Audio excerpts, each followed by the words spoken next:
what if the very traits that, the exact things that made you successful, your drive, your reliability, your absolute willingness to just say yes to any challenge, what if those are the exact same traits that are currently destroying your career? Right, and your peace of mind, too. It is a terrifying thought. It's totally terrifying. But the vast majority of high performers, it's the absolute truth. We basically operate under this collective delusion that success requires this infinitely expanding capacity to just do more and more. Yeah, we picture the ultimate professional as someone who is basically superhuman. Mm-hmm. They're answering emails at midnight, they're crushing some presentation at dawn, sitting on 3 different nonprofit boards, and somehow, training for a marathon at the same time. Right. On paper, it looks like this life of incredible abundance. Exactly. But if you actually pull that person aside, behind closed doors, and just ask them how they really feel, the facade cracks almost immediately. Oh, instantly. They don't feel abundant at all. No, they feel stretched dangerously thin. They feel incredibly overworked, and yet, and this is actually the craziest part, completely underutilized. Which is such a paradox. It really is. They're constantly busy in this state of perpetual frantic motion, but they don't actually feel like they're making any real meaningful progress on the things that actually matter. It's like driving a sports car with the pedal just slammed to the metal, but your wheels are just spinning in a mud pit. Yes. You're burning an immense amount of fuel just to stay exactly where you are. And I think, if you're listening to this, you've probably felt that way. Like you're making a millimeter of progress in a million different directions. And, that feeling of spinning in the mud, it isn't a personal failing. It's actually a structural inevitability of how our modern work culture operates. Right. We've completely conflated busyness with importance. We just equate having a packed schedule with having high value. Like a badge of honor. Exactly. But what we fail to analyze is the sheer grinding friction that kind of life generates.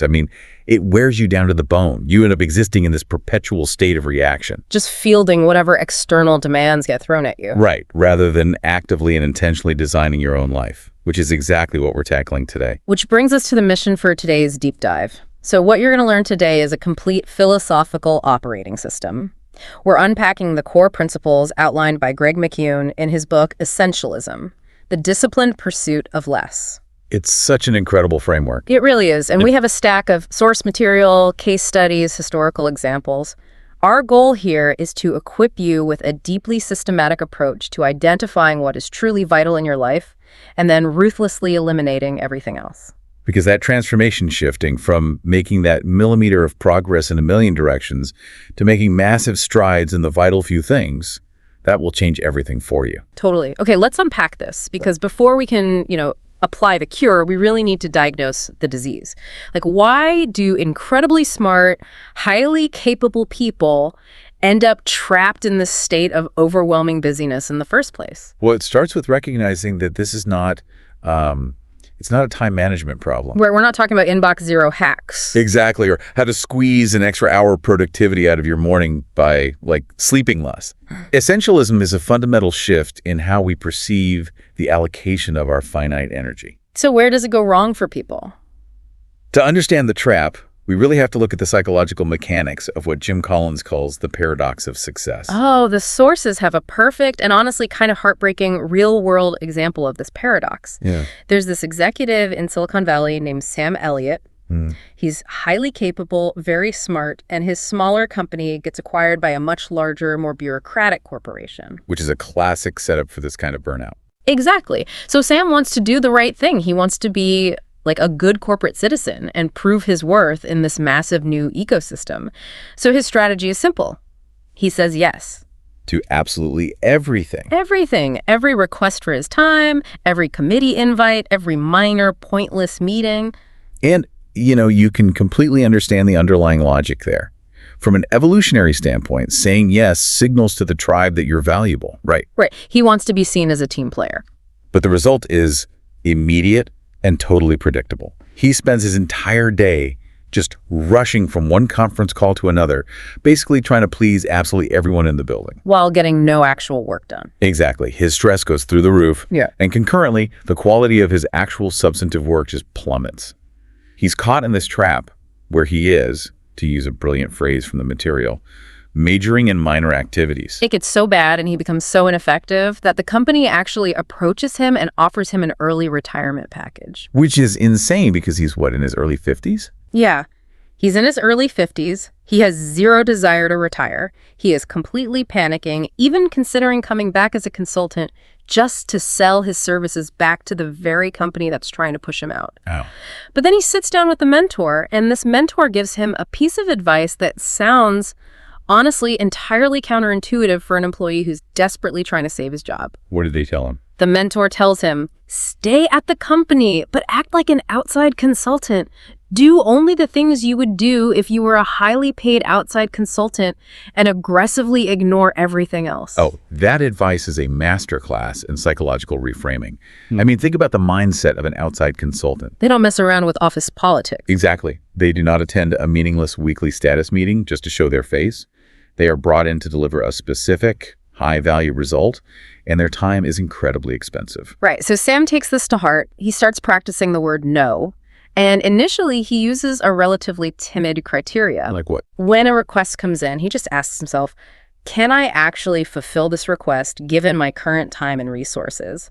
And if the answer is no, he just politely declines. And I'm guessing the sky miraculously did not fall. It didn't. People are, maybe a little disappointed in the moment, sure, but they actually respect his honesty more than they would have respected a half-baked effort. That makes total sense. And because he survives that initial social friction, he gets bolder. He implements an even tougher, more ruthless criteria.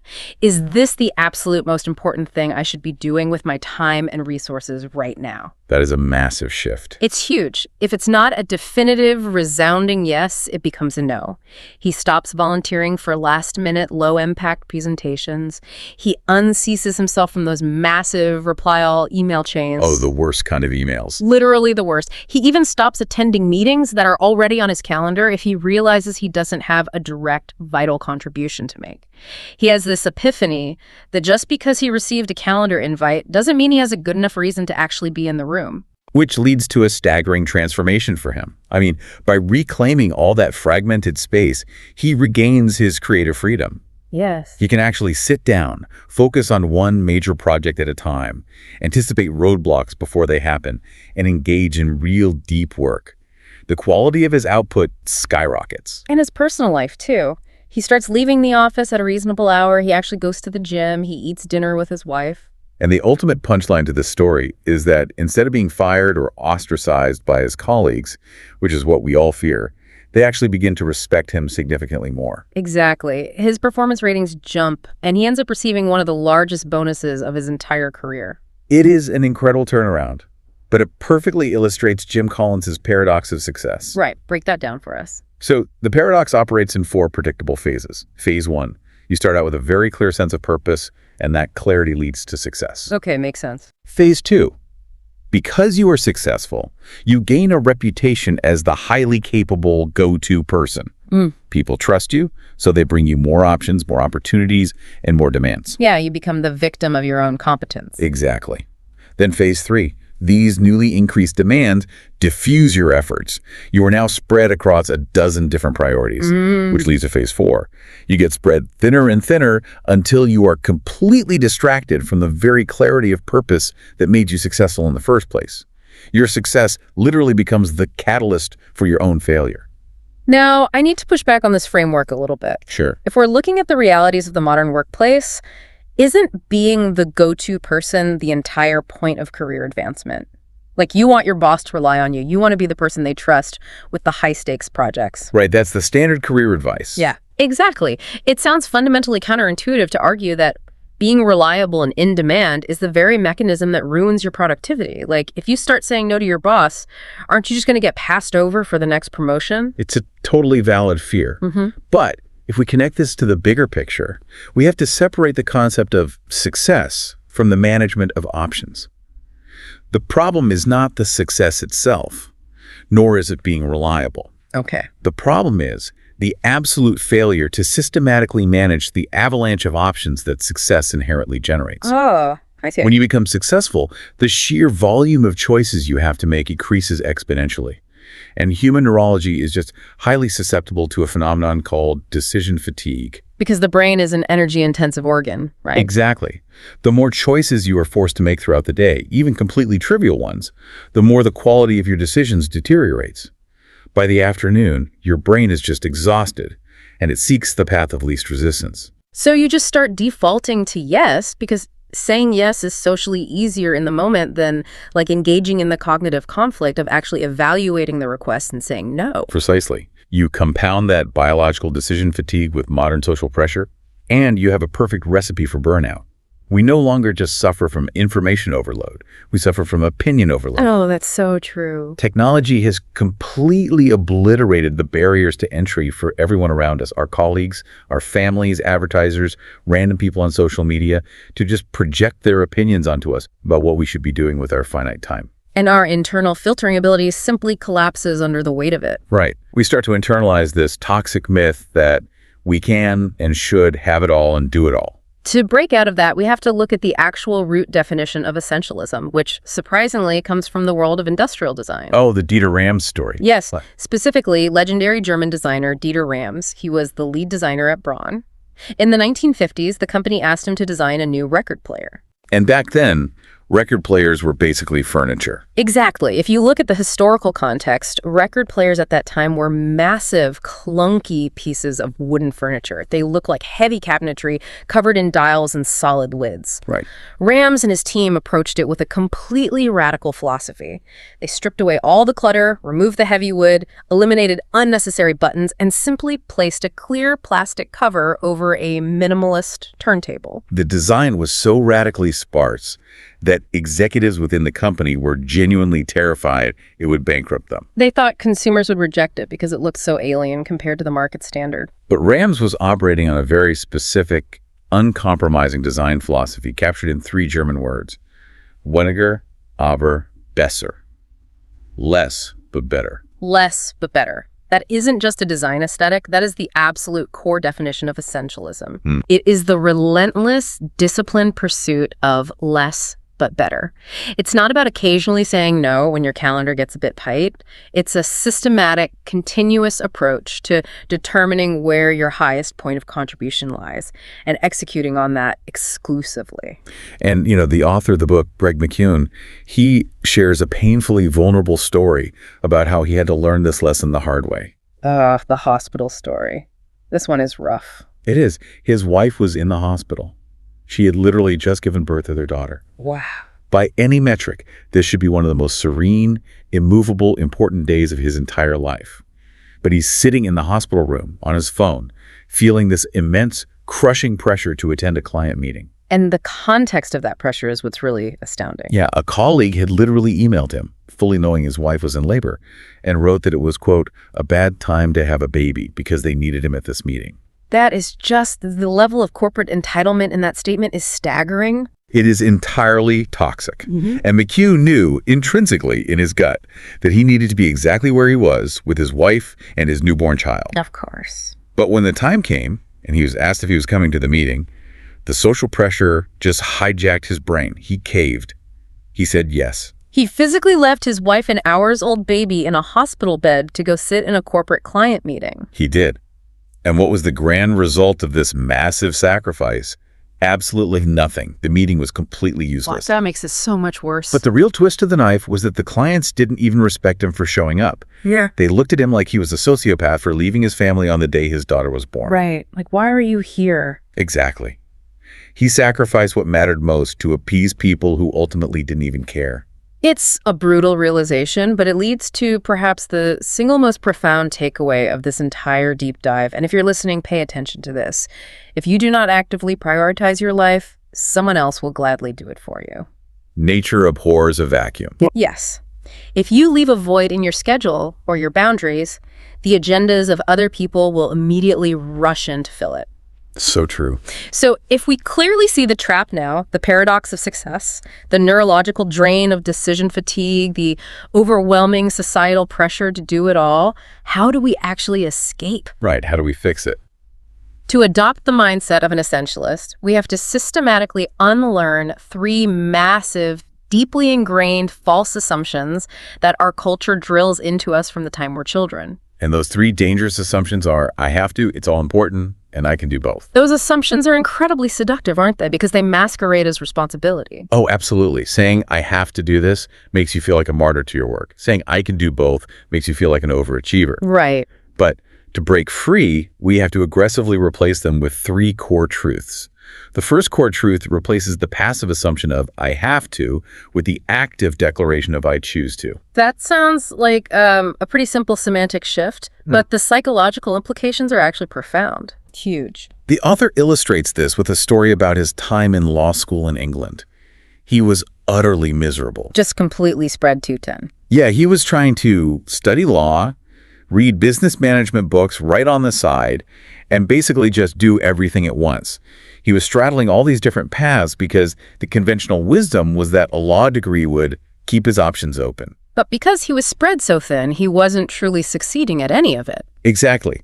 Then, while he was visiting the United States, an executive casually said to him, if you decide to stay in America, you should come join our committee.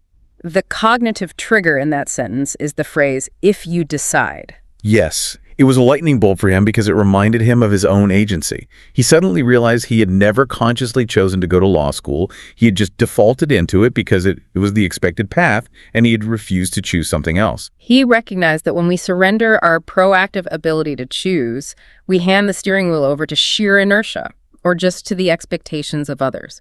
He ended up making a hard pivot, quitting law school, moving to America, which obviously launched the career he has today. But this phenomenon of losing our sense of choice, it isn't just a metaphor. It is a hardwired psychological state known as learned helplessness. We really have to talk about the origin of that term because it explains so much of corporate behavior. Yeah, the dog experiments. Right. In the late 1960s, psychologists Martin Seligman and Steve Mayer conducted a famous series of experiments involving German shepherds. Oh, bit tough to hear, but very illuminating. Yeah, it's rough. They divided the dogs into three groups. The first group was placed in a harness and received a mild electrical shock, but they were given a lever they could press to stop the shock, so they had agency. Okay. The second group was placed in the same harness and received the same shock, but their lever did not work. They were completely powerless to stop the pain. Oh. And the third group was a control group that received no shocks at all. Later, in the second phase of the experiment, they took all the dogs and put them in a large box divided by a low barrier.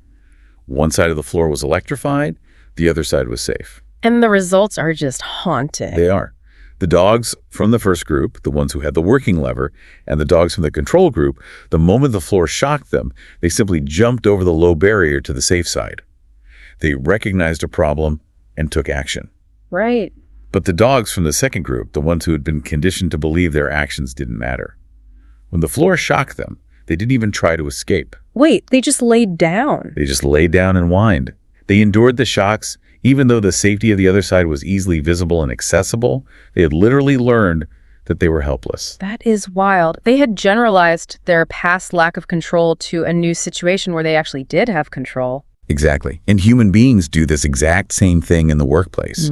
When we operate in environments where we feel like our choices don't matter or we're overwhelmed by demands, we exhibit corporate learned helplessness. But it's tricky, right? Because in a modern professional setting, learned helplessness rarely looks like laying down and giving up under your desk. Ironically, it often manifests as hyperactivity. Wait, really? Hyperactivity is a symptom of feeling helpless. Absolutely. We take on every single assignment. We say yes to every committee. We work 80 hours a week answering emails at midnight. I see. To the outside world, it looks like intense ambition and drive.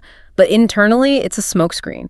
We're doing it all because we secretly believe we lack the agency to say no. We believe we have to do it all. So we run ourselves into the ground trying to outpace a system we feel powerless against. That is incredibly eye-opening. So, truth one is, I choose to.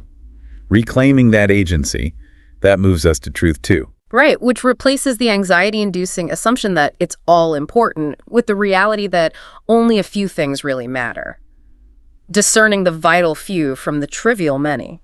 And the material gives a great, highly relatable example of the author as a 12-year-old boy in England trying to earn money. Oh, the paper route. Yeah, he got a paper route. and it paid him £1 a day for an hour of grueling work in the rain, shoving heavy newspapers through tiny mailboxes. Sounds miserable. He quickly calculated that £1 of reward required an hour of intense effort. At a 1-to-1 ratio of effort to reward, saving up for the toy he wanted was going to take forever. So he needed a paradigm shift. Exactly. He looked around and realized he could spend his Saturday mornings washing his neighbors' cars. He could charge £2 per car, and because he was efficient, he could wash 3 cars in a single hour. Oh, that's smart. Suddenly, his effort-to-reward ratio wasn't 1-to-1. It was 1 hour of effort for £6 of reward. He learned at 12 years old what most professionals never learn. Effort does not linearly equal reward. All tasks are not created equal. Precisely. Certain types of focused effort yield exponentially higher returns. It's so true, but we are so deeply conditioned by the Industrial Revolution to believe that the sheer volume of hours worked is the only metric of value. Right, the factory mindset. We channel our inner boxer, the horse, from George Orwell's Animal Farm like. Whenever there's a problem, our only solution is, I will work harder. But brute force hard work has a very hard ceiling. It does. Which brings us to the Pareto principle, the famous 80-20 rule, which states that 80% of our results come from just 20% of our efforts. Or, if you look at elite performers, it is even more extreme. It follows a power law, where a microscopic fraction of our efforts produces the vast, overwhelming majority of our results. You see this vividly when you look at the greatest investors and creators in the world. Look at Warren Buffett. Oh, great example. He is arguably the most successful investor of the modern era, and his actual day-to-day philosophy borders on lethargy. Yeah, I mean, he does not make hundreds of trades a day. He makes incredibly few investments.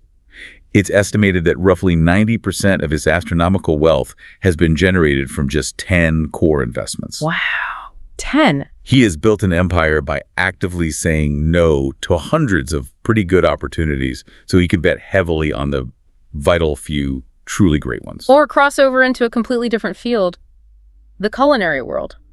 Consider Ferran Adrià, the legendary chef behind El Bulli in Spain, which was repeatedly named the greatest restaurant in the world. Okay. At the height of its fame and profitability, he would close the restaurant for 6 full months of the year. Wait, that sounds like financial sabotage. Why would you close a wildly profitable, world-famous restaurant for half a year? To focus entirely on the essence of his craft, he turned his kitchen into a closed food laboratory for 6 months to innovate, experiment, and create new dishes without the exhausting daily friction of dinner service. Oh, that makes sense. He intrinsically understood that aggressively reducing the noise of daily operations was the essential prerequisite to producing the absolute highest quality art. That perfectly transitions us to the third core assumption we have to unlearn.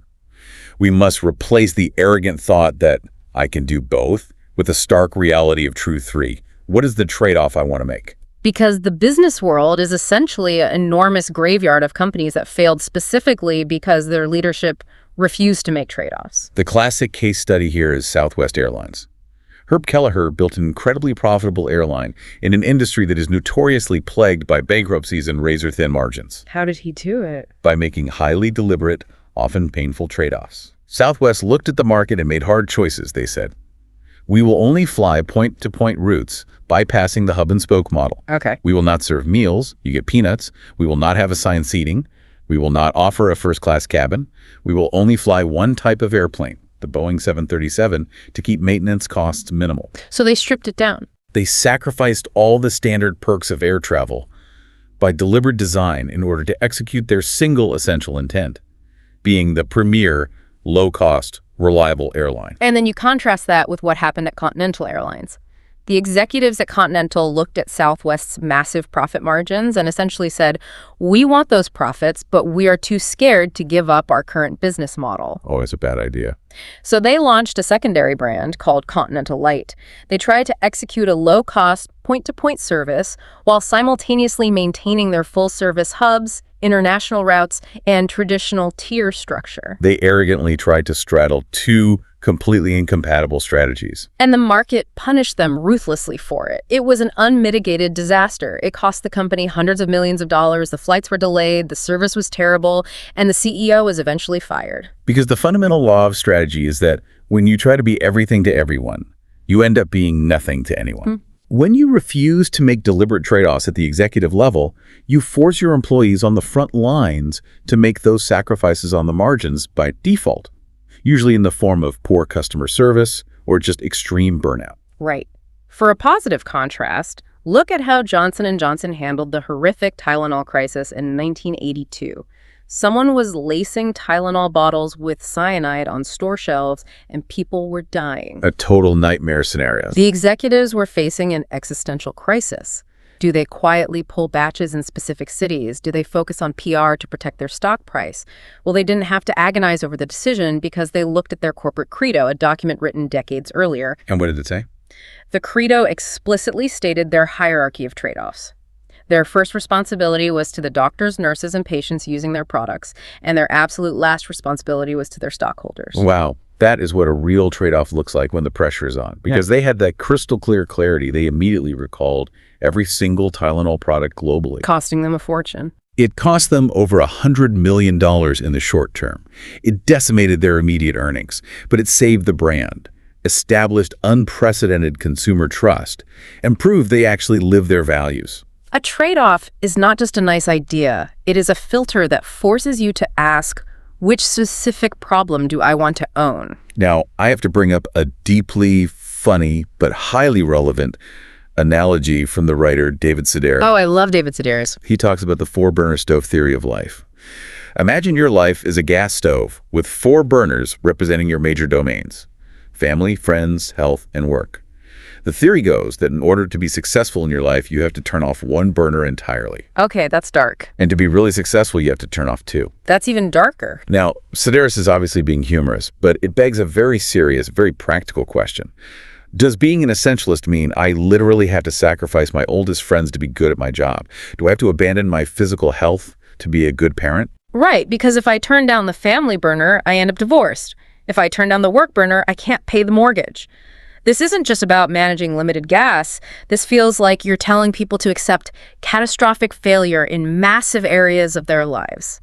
How does an essentialist actually survive the real-world fallout of these trade-offs? That is the exact friction point where most people abandon the philosophy, so we have to address it head-on. Please do. The essentialist framework does not demand cold, calculated deprivation or abandoning your family for the sake of corporate efficiency.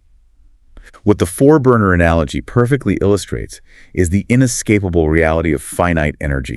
You physically cannot have all 4 burners blazing at maximum heat simultaneously for a sustained period without either running out of fuel burnout or burning the house down a crisis. So what's the solution? The essentialist survived the fallout by realizing that acknowledging trade-offs is what prevents us from making terrible sacrifices by default. Meaning, if you don't choose what gets compromised, the universe will choose for you.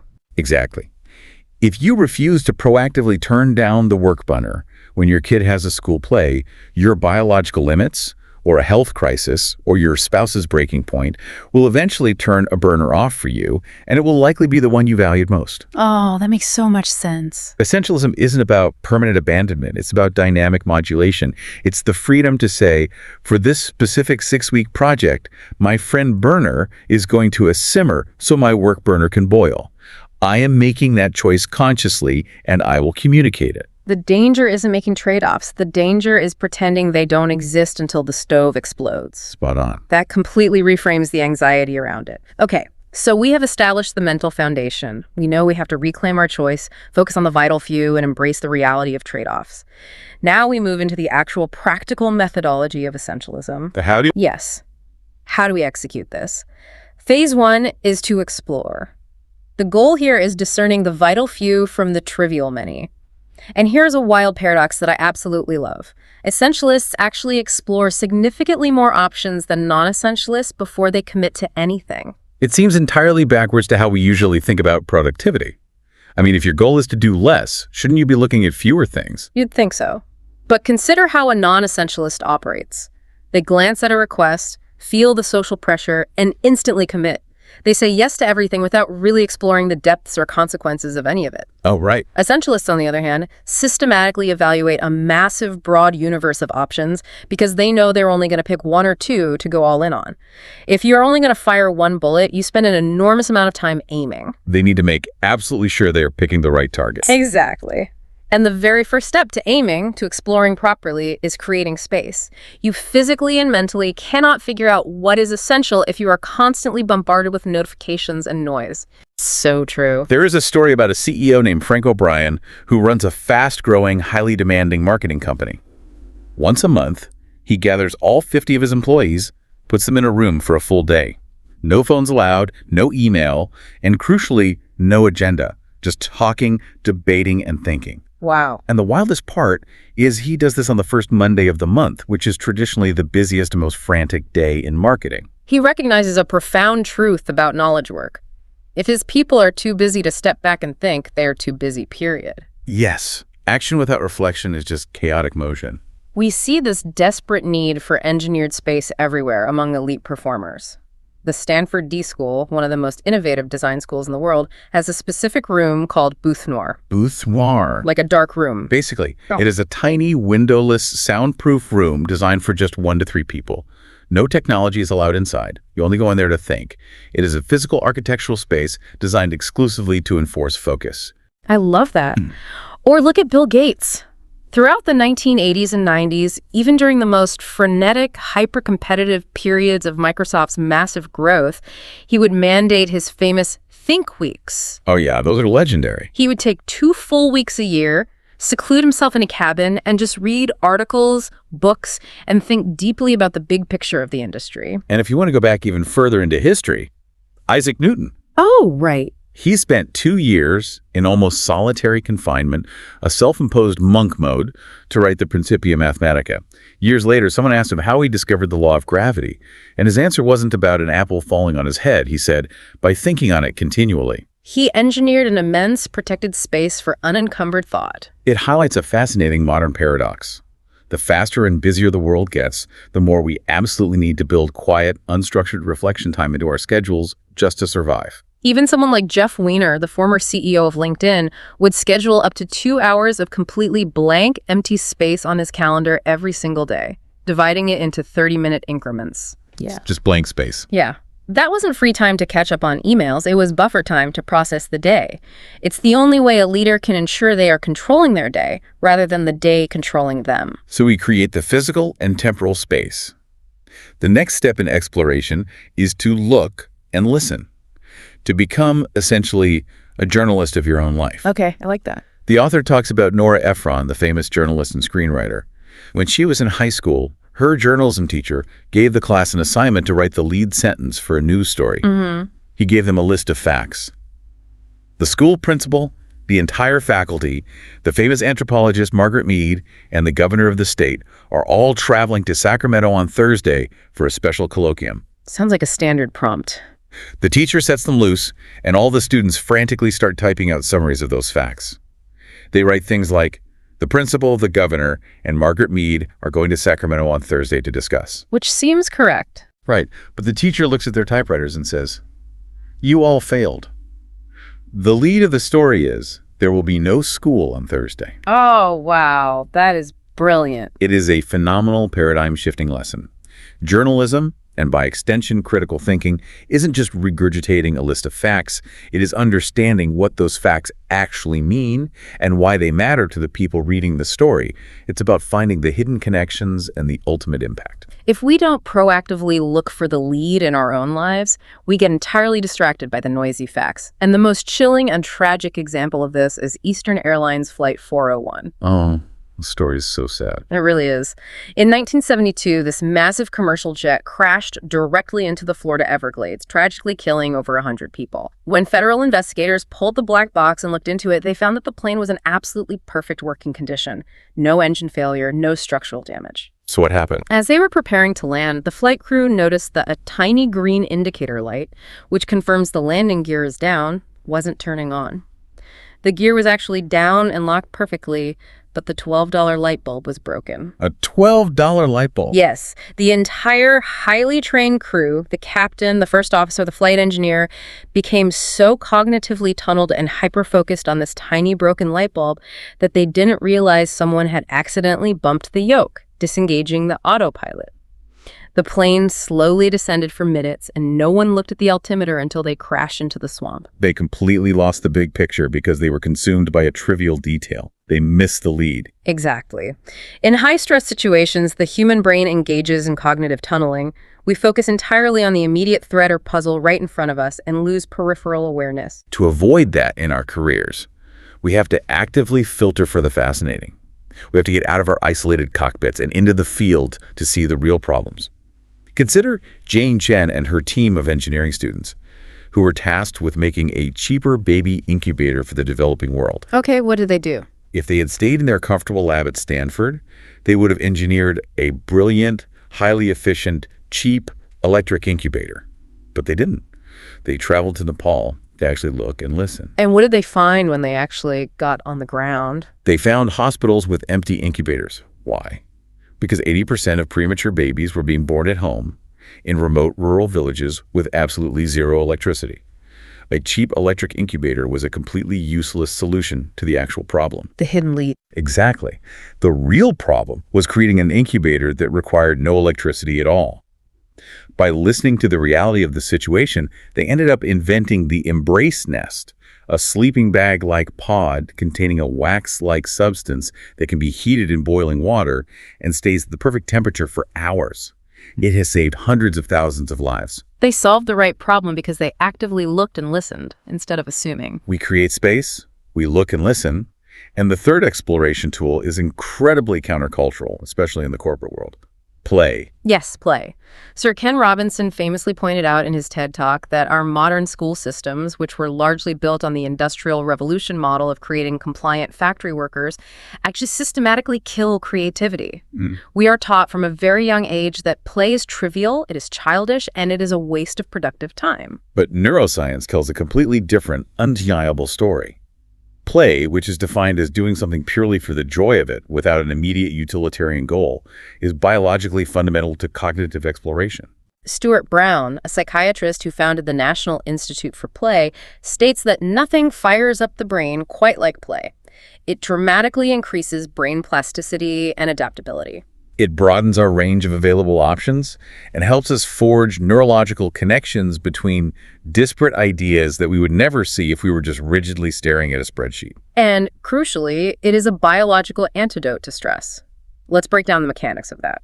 When we are highly stressed, which is the default state of the non-essentialist, our brain's alarm system, the amygdala, fires up. It initiates the fight or flight response. Exactly. When the amygdala is hijacked, it literally pulls resources away from the hippocampus, the part of the brain responsible for logical, cognitive function, memory, and creative exploration. The hippocampus essentially shuts down. You literally, biologically, cannot think clearly or creatively when you are deeply stressed. Play reverses that exact mechanism. It lowers cortisol and re-engages the executive functions of the brain. It is exactly why highly innovative companies like Pixar have offices that look like chaotic toy stores, or why Twitter has hosted improv comedy classes for their engineers. They aren't just trying to be a quirky tech startup. They are actively, scientifically stimulating the executive functions of their employees' brains. Exactly. Play is not a distraction from the essential work. Play is the essential mechanism for finding the work that actually matters. Which leads right into the next and arguably the most neglected exploration tool in our culture, sleep. The mandate here is to protect the asset, and you are your most important asset. The material shares a terrifying story about a professional named Jeff. He is 36 years old, the classic hyper-overachiever running global nonprofits, traveling constantly across time zones, and he is sleeping maybe 4 to 6 hours a night.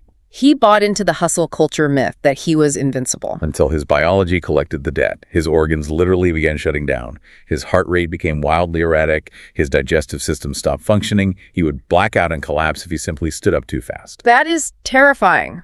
The tragic part is he initially thought he could just muscle through it. He just needed a few weeks off, like recovering from a pulled muscle. He ended up needing years of total, complete disengagement and medical recuperation just to get to a baseline of normal functioning. He learned the hardest way possible that if you continuously underinvest in your physical self, you destroy the very instrument you need to make any contribution to the world. We have this incredibly toxic culture of machismo around sleep deprivation in the professional world. People brag about pulling all-nighters or operating on 4 hours of sleep like it's a badge of honor. But the research is completely damning. Charles Czeisler, a renowned sleep researcher at Harvard, found that pulling a single all-nighter, or sleeping just 4 or 5 hours a night for a consecutive week induces cognitive impairment equivalent to a blood alcohol level of 0.1%. Think about that. We would fire someone if they showed up to the office legally drunk, but we praise people who show up functionally intoxicated from sleep deprivation. And then we sit around and wonder why our teams can't prioritize effectively, why they snap at each other, or why they can't think creatively. Remember K. Anders Ericsson's famous study of violinists? Oh, the 10,000-hour rule? That's the study Malcolm Gladwell popularized as the 10,000-hour rule.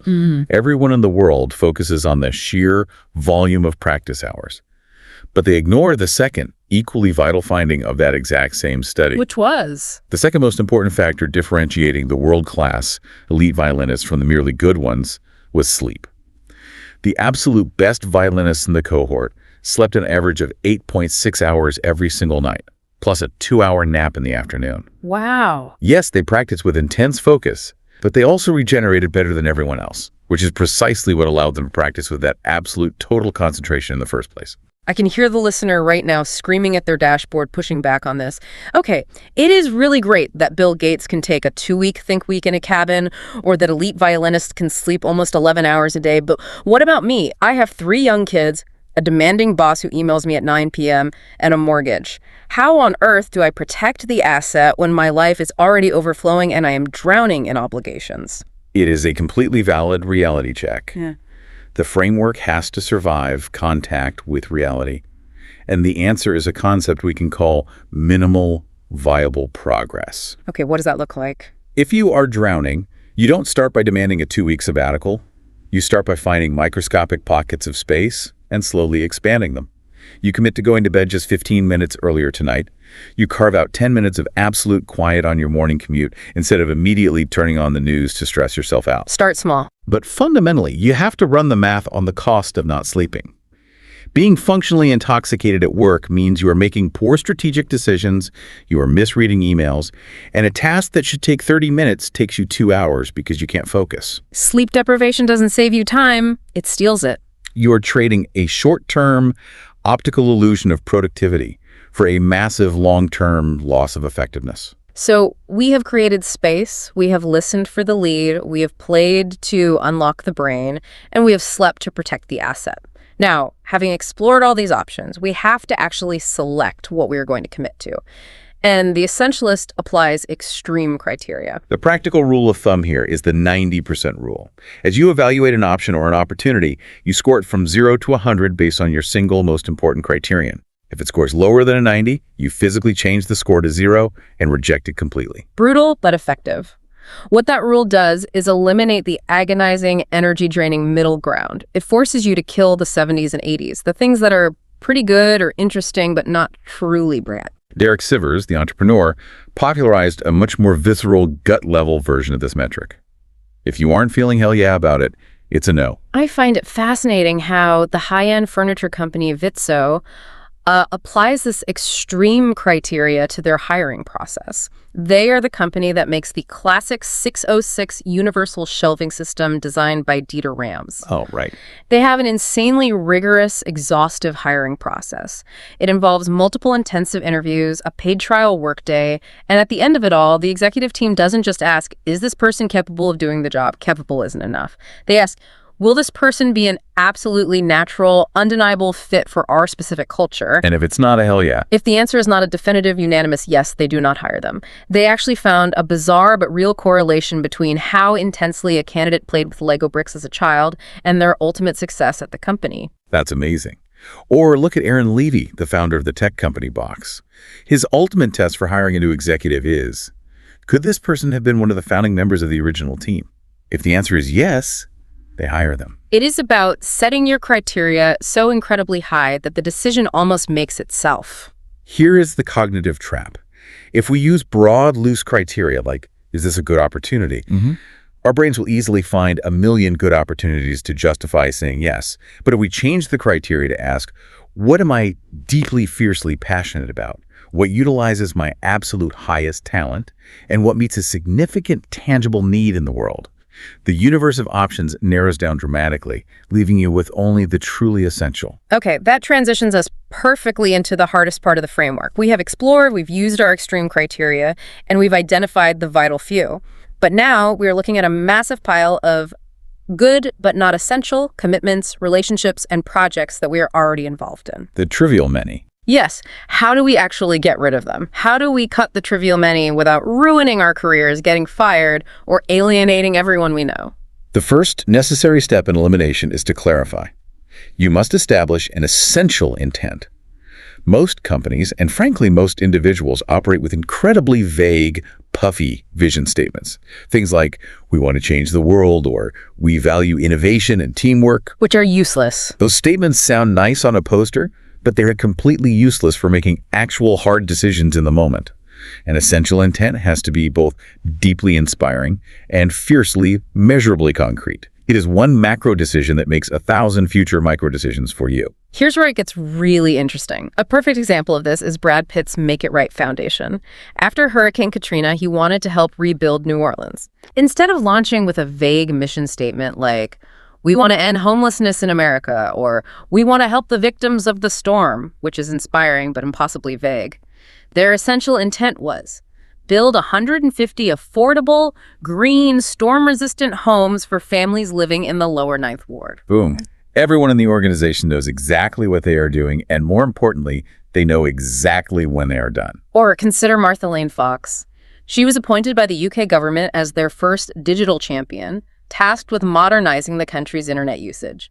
Her essential intent was brilliantly simple: to get everyone in the UK online by the end of 2012. Having a metric that clearly empowers everyone on the team, from interns to executives, to evaluate any new pitch or idea against that single standard. If a proposed project does not tangibly help get everyone online by 2012, the answer is an immediate no.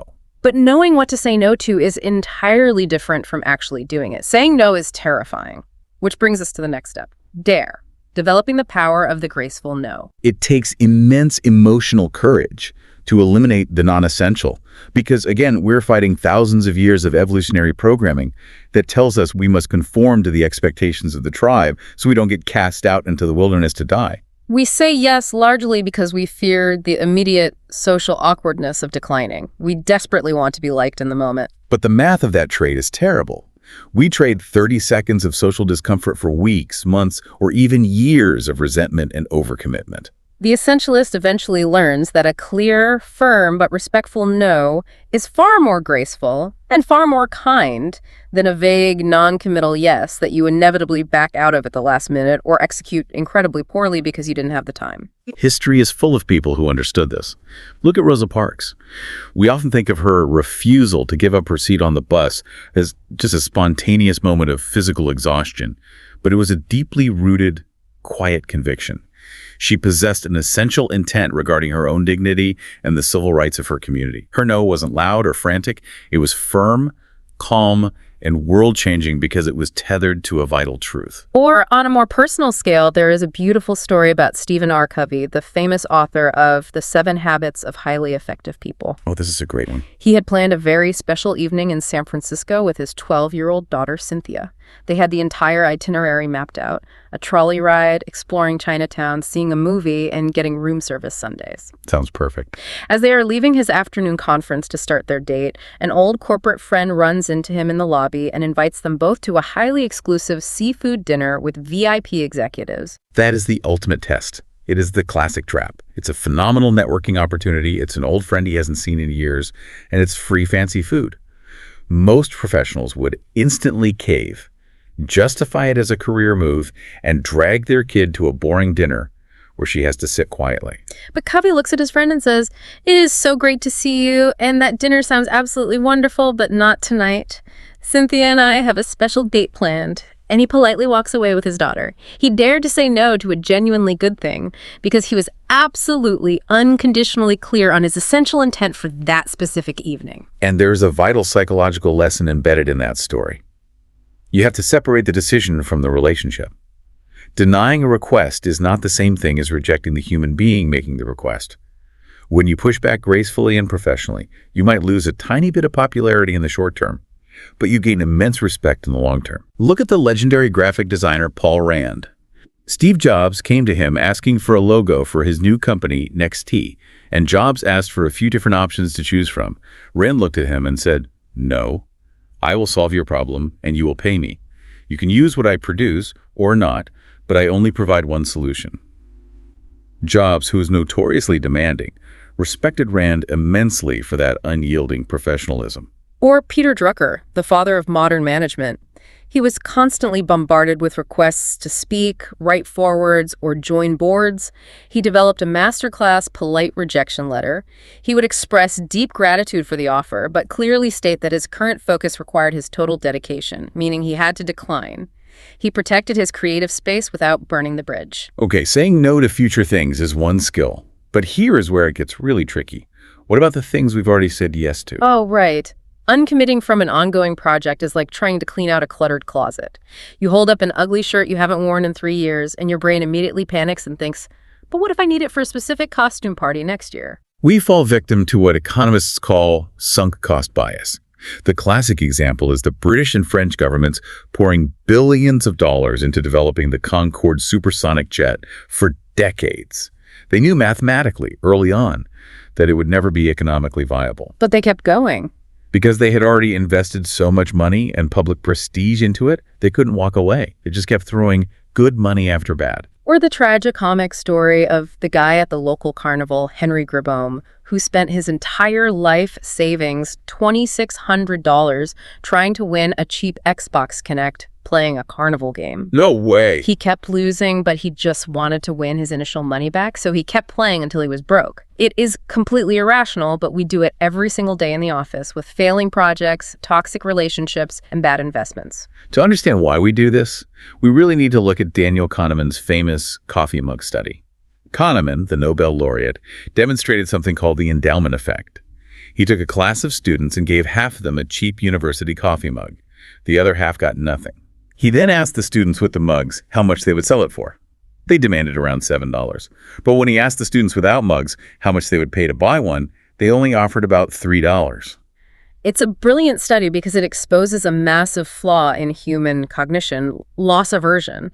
The moment we take ownership of something, whether it is a $3 mug, a software project, or a corporate committee, we instantly, artificially inflate its value in our minds. Evolutionary biology wired us to feel the pain of losing something roughly twice as intensely as we feel the joy of gaining something of equal value. So when you try to kill a failing project that you started, your brain processes it as a severe, painful loss, and you instinctively fight to keep it alive, even if it's destroying your productivity. But I have to ask, our entire culture rightfully praises grit. We praise perseverance, resilience, and sticking with things when they get incredibly hard. When does uncommitting and cutting your losses cross the line into just being lazy and giving up too easily? That is the critical distinction we have to make. Grit is absolutely essential when you are pushing through severe obstacles on a path that is truly vital. Sunk cost bias, however, is stubbornly sticking to a path that is clearly non-essential or objectively failing, simply to avoid the ego pain of admitting you made a mistake. So how do we beat it? To beat the endowment effect and the sunk cost bias, you have to run a mental trick on yourself. It's called zero-based budgeting. Instead of asking, how do I save this project I've invested in, you pretend you aren't involved at all. Like the closet analogy. Exactly. If it's an item in your closet, ask. If I didn't already own this shirt, how much of my own money would I spend to buy it right now? If the answer is $0, donate it. If it's a corporate commitment, ask. If I wasn't already leading this committee, how hard would I fight to get the job today? If the answer is you wouldn't, you need to uncommit. Another great tactic for uncommitting is what they call a reverse pilot. Instead of making a big announcement that you are quitting, you just quietly stop doing the thing and see if anyone actually notices. Oh, I love the reverse pilot. There was an executive whose team was spending hours every week compiling a massive data report. He strongly suspected that the higher-ups never even opened the email. So 1 week, he just didn't send it. A week went by, nothing. 2 weeks, nothing. No one asked for it. No one asked for it. He instantly, frictionlessly eliminated a massive, non-essential drain on his team's energy. Which is the very essence of editing. In the Essentialist framework, editing is considered the invisible art. Think about a world-class film editor like Michael Kahn, who edits all of Steven Spielberg's movies. A bad editor just hacks a movie to pieces. A brilliant editor doesn't just cut for the sake of cutting. They subtract in order to add life and pacing to the story. They remove the distraction so the emotion can shine through. Jack Dorsey, the founder of Twitter and Square, explicitly stated that he considered his primary role as a CEO to be the chief editor of the company, taking 1,000 brilliant inputs from his engineers and ruthlessly editing them down to the one or two that actually mattered to the user. It is entirely about condensing. There is a great story about a designer named Graham Hill who bought a tiny 420 square foot apartment in New York City, what he called a jewel box. But he engineered it so brilliantly that everything served multiple purposes. A wall pulled down seamlessly into a bed, a counter expanded outward into a dining table that sat 10 people. He massively lowered the ratio of physical space to actual usefulness. Yeah. We desperately need to do that with our time. Condense multiple scattered, meaningless activities into one highly meaningful, concentrated block. And finally, the ultimate step in the eliminate phase is that you must limit. You must set boundaries. We view boundaries as constraints, but they are actually liberation. Without boundaries, the problems of other people will constantly inevitably become your problems. I love the story of Jin Young, a corporate employee in Korea. The work culture there can be intensely demanding, with an expectation to stay late into the night just because the boss is still there. Jin Young was exhausted in trying to plan her wedding, but her boss kept dumping last-minute work on her desk at 6 p.m. Finally, she had to set a boundary. She respectfully but firmly told her boss that she was leaving at 6 p.m. every day to plan her wedding, and she executed her daily tasks flawlessly to prove she was still dedicated. She forced the boundary, and eventually her boss had to respect it. The clinical psychologist Henry Cloud has a brilliant, visceral analogy for why boundaries are necessary. Imagine you have a neighbor who never ever waters his lawn. But every time you turn your sprinkler system on, the water shoots over the property line and falls on his yard. What happens? Your grass dies from lack of water, and his grass thrives.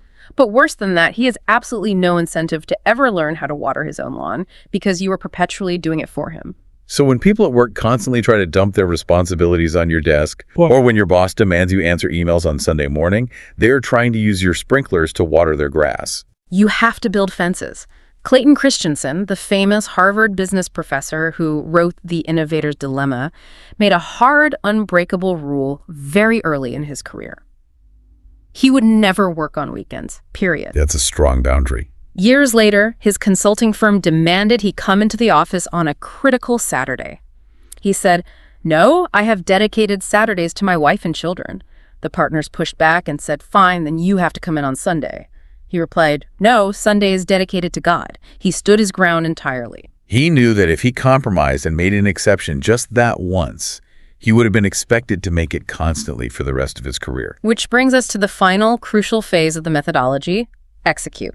Making it effortless. Let's recap where we are. You have figured out what truly matters. You have courageously cut the junk, but actually doing the vital work day in and day out can still be a massive grind. How do we build systems that make the execution of the right things feel almost frictionless? The first step to execution is to create a buffer. We live in an inherently unpredictable, chaotic world. Non-essentialists always assume the absolute best-case scenario. When asked how long a drive will take, they say, "I can get there in 10 minutes if there is zero traffic and I hit every single green light." But the reality is there is always traffic. Always. Essentialists assume the unexpected will happen, so they actively build slack into their systems. This concept is ancient. Think of the biblical story of Joseph in Egypt. He interpreted the Pharaoh's dream to mean there would be 7 years of incredible abundance, followed immediately by 7 years of devastating famine. The non-essentialist approach would be to consume all the abundance immediately. Right. Joseph's essentialist approach was to take a massive portion of the grain during the 7 good years and store it away. He built an enormous multi-year buffer. When the famine hit, Egypt didn't just survive. They thrived and held power because they had engineered slack into the system before the crisis arrived. It is exactly like driving on the highway. If you were going 100 miles an hour and you were driving exactly 1 inch off the rear bumper of the car in front of you, the tiniest, most microscopic tap on their brakes is going to result in a massive, catastrophic crash. You have no room for error. But that is exactly how most of us schedule our workdays. We schedule back-to-back Zoom meetings on the hour with absolutely zero transition time built in, and then we wonder why one meeting running 5 minutes over ruins our entire afternoon. Exactly. To fix this, you apply extreme preparation. The historical contrast between the two explorers racing to be the first to reach the South Pole, Roald Amundsen and Robert Falcon Scott, is the ultimate example. Scott, the not-essentialist, hoped for perfect weather. He brought only one thermometer for a journey to the coldest place on Earth and packed barely enough food for the exact number of days he calculated it should take. And Amundsen? Amundsen, the essentialist, prepared for the absolute worst-case scenario. He brought 4 thermometers, he brought 3 tons of food, he built massive supply depots along his route. Amundsen's journey was relatively smooth and successful. Scott and his entire team ran into bad weather, ran out of supplies, and tragically died on the ice. So practically in our daily lives, we just need to add a 50% buffer to our time estimates. If you think a project is going to take a week, explicitly block out a week and a half. It combats what psychologists call the planning fallacy, which is our innate, hardwired cognitive bias to consistently underestimate how long tasks will take, even when we have done them before. Once the buffer is in place, we move to subtraction. This is a profound, almost Zen-like shift in problem solving. When we want to speed up a process or overcome an obstacle, our default human instinct is addition. Add more force, hire more people, work more hours. But the essentialist asks a different question. What is the constraint? What is the specific friction holding the system back? There is a famous business management book called The Goal by Eliyahu Goldratt that perfectly illustrates this. The main character, Alex, is leading a troop of Boy Scouts on a long hike through the woods. The troop keeps getting incredibly spread out because some kids are naturally fast walkers and some are slow. And there's one kid who's the slowest, right? Yes, the slowest kid in the entire troop is a boy named Herbie. Alex tries the default addition method. He runs up and down the line, yelling at the kids to speed up. It doesn't work. He tries putting Herbie at the very back of the line, but Herbie just falls further and further behind, stretching the line for miles. So what does he do to fix the system? He stops, and he puts Herbie at the very front of the line. Now, the entire troop can only move exactly as fast as Herbie walks. They stay together perfectly, but they're moving agonizingly slowly. So how does he speed them up? To speed up the whole troop, Alex doesn't just yell at Herbie to walk faster. He systematically examines the constraint. He looks at Herbie's backpack, realizes it is incredibly, unnecessarily heavy, and he takes the extra weight out, distributing it among the faster, stronger kids. By removing friction from the single slowest point in the system, he instantly speeds up the entire operation. That is such a powerful visual, but translating that backpack to a corporate environment seems incredibly messy. How do you actually find your personal or corporate Herbie at work? What is the invisible bottleneck? You have to look for where the work is piling up. Is it a specific approval process? Is it a piece of outdated software? You don't add more effort to the team, you subtract the obstacle that is slowing the flow. And what is deeply fascinating about subtraction is how it ties directly into psychological momentum. Instead of trying to force massive, heroic, exhausting leaps of progress through sheer willpower, you focus on removing friction to achieve small wins. You build a system that rewards incremental, steady progress. Like the Richmond Police Department in Canada. For years, they struggled with high rates of youth crime. Their initial non-essentialist approach was brute force addition. Zero tolerance, cracking down harder, making more arrests. It created massive friction and resentment. Then what happened? A new superintendent came in and implemented a positive ticket system. Police officers were instructed to actively look for kids doing the right thing, wearing a helmet while skateboarding, throwing trash in a bin, and they would hand them a literal ticket that was redeemable for free entry to the movie theater or a free slice of pizza. It seems like a childishly small intervention, but the compounding results were staggering. Over a 10-year period, that steady, relentless, positive reinforcement reduced youth recidivism in the city from 60% down to 8%. They redesigned the social system to make good behavior the path of least resistance. The author applied this exact philosophy in his own home to deal with his kids' screen time. Instead of constantly fighting, yelling, and policing them, which is exhausting friction for a parent, he instituted a token system. He gave them 10 physical tokens at the start of the week. One token could be traded for 30 minutes of screen time. But here was the genius subtraction. If they read a book for 30 minutes, they earned an extra token. Suddenly, the system ran itself. Screen time dropped by 90%, reading went up by 90%, and the exhausting friction of parenting that specific issue practically vanished. Because he established a flow. He created a routine. Routine is the ultimate tool of the essentialist because it moves the heavy, energy-draining lifting of decision-making out of the prefrontal cortex and into the basal ganglia, the unconscious automatic part of our brain. Look at the Olympic swimmer Michael Phelps. His pre-race routine is the stuff of legend. He eats the exact same meal, he does the exact same stretching sequence, he listens to the exact same hip-hop playlist, he steps onto the starting block the exact same way every single time. He even incorporates mental rehearsal. His coach taught him to mentally watch a videotape of the perfect race in his head every night before going to sleep and every morning when he wakes up. He visualizes the water, the turns, the finish. By the time he actually hits the water for the Olympic final, the race itself is just the final effortless step in a deeply ingrained routine he has already executed perfectly 1,000 times in his mind. Charles Duhigg outlines the neurology of this perfectly in his book, The Power of Habit. Every habit is a loop consisting of 3 parts: a cue, a routine, and a reward. To build an essential routine, you do not necessarily have to invent a completely new cue out of thin air, which is hard. You can simply hijack an existing cue and attach a new essential routine to it. If your alarm clock going off in the morning is your current cue to grab your phone and routinely check stressful emails, don't change the alarm. Keep the cue, but change the routine. Make the cue to get out of bed, walk to the kitchen, and read 10 pages of a book. The reward is the peace of mind. And when you are locked into that routine, you achieve the ultimate state: focus. You tune in entirely to the present moment. Larry Gelwicks, an incredibly successful high school rugby coach who had an unbelievable winning record, trained his teenage players to constantly ask themselves a specific acronym during the chaos of a game: WIN. What's important now? Not the pass you dropped 3 minutes ago, not the final score that won't happen for another hour. What is the absolute most important action in this exact specific second? It highlights the ancient Greek distinction between 2 types of time, chronos and kairos. Chronos is the ticking, quantitative, chronological clock that we are constantly racing against in modern society. It is stressful time. Kairos is qualitative time. It is the opportune, pregnant, present moment where true experience happens. Thich Nhat Hanh, the renowned Zen Buddhist monk, talks about the simple act of drinking tea. If you are sitting there holding your teacup, but your mind is agonizing over an email you have to send tomorrow or regretting a conversation from yesterday, you aren't actually drinking tea. You are literally drinking your worries. But if you focus entirely on the warmth of the cup, the steam, the present moment, the act becomes effortless, joyful, and restorative. So after unpacking all of this, what does this massive paradigm shift actually mean for us?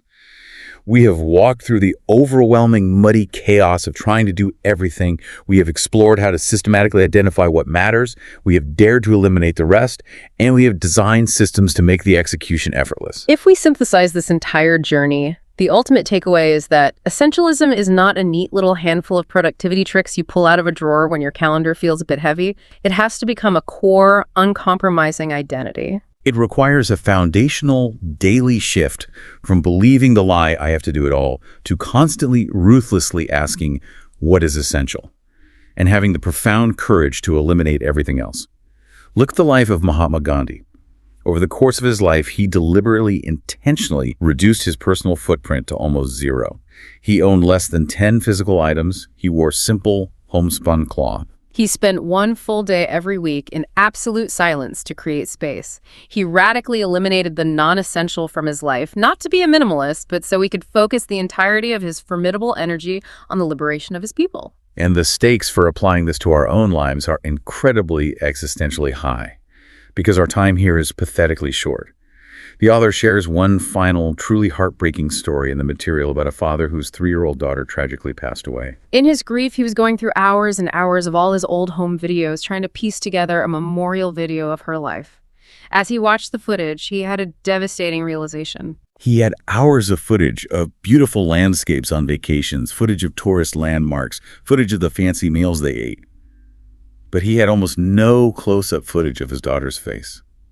He had been so incredibly busy recording the non-essential background noise of his life that he fundamentally missed capturing the absolute most essential thing that was standing right in front of him. That is the ultimate sobering perspective shift. When you reach the end of your life, You are never, ever going to regret the boundaries you set to protect your peace. You will not regret the extra sleep you got or the pointless corporate status meetings you had the courage to skip. You are only going to regret the deeply essential things you missed, the family dinners, the deep creative work, the quiet moments, because you were too busy trying to please everyone else. So as we wrap up this deep dive, I want to leave you with a final, highly provocative thought to challenge you today. Pull out your phone or open your laptop and take a hard, honest look at your calendar for tomorrow. Look at every single meeting, every obligation, every task on that list.